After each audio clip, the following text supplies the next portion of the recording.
با وجود نامساعدی هوای فصل زمستان امساله باغپروانان ناحیه شهرنو تدبیرهای سریع را اندشیدن به زمین‌های یخ‌آب می‌مانند. باید گفت که برای باصفت به انجام رساندن یخ‌آبمانی در تمام خواجگی‌های خرد و میانه ستادی مخصوص تشکیل کرده شده است. باغپروانان ناحیه شهرنو میگویند که نگاهبینی خوبی درختان میوه‌دهنده این امکانیت فراهم می‌آورد که تامینات اهالی با میوه تلو تازه بهتر می‌شود. از این لحاظ همه کوشش خود را برای بلند برداشتن حاصلناکی زراعت‌ها و رشد این ساحه روانه کردند. من امروز ما دهقانان از نامساعد آمدن آب و هوا به یخ‌آبونی مشغولیم. اگر ما نمناکی زمین را نقپیم ما از حاصل میمانیم. من مثال زمین گندم آب ماندیم، گندم به نشونما دوام داده ایستاده است. من در اینجا پیاز نهال کرده، پیاز سرخی. زمین عمومی هم میدان عمومی من زمین کیش 2 هکتار و 10 ساتق می باشد.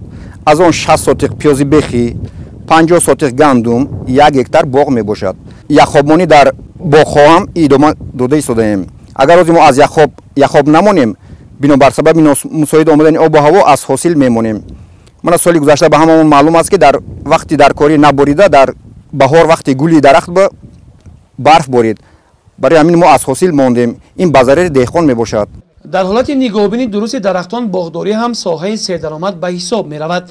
مثلا رعایت حتمی قاعده‌های اگرتکنیکی و استفاده داروهای ضد حشرات ضرررسان اساس سرحاصلی این نوع‌های میوه ارزیابی می شود. تجربه‌های سال‌های آخری خواجگیداران نشان داده است پرورش شفتالو، انگور، سیب و آلو در حالت نگاهبینی خوب نتیجه‌های دلخواه می‌دهند. در حدود جماعت دهات سبا 301 خواجگی دهقانی فعالیت دارد. عین حال سرداران خواجگی دهقانی فرماندهی کردیم که یخ‌آبمانی رفته ایستاده است. ما کارمندان جماعت دهات سبا با اداره آب ناحیه همکاری کرده آب را به دهقانان سریع وقت تامین نماییم. از طرف حکومت مملکت واقعا در دوران صاحب استقلالی توجه به ساحه کشاورزی خیلی زیاد شده است.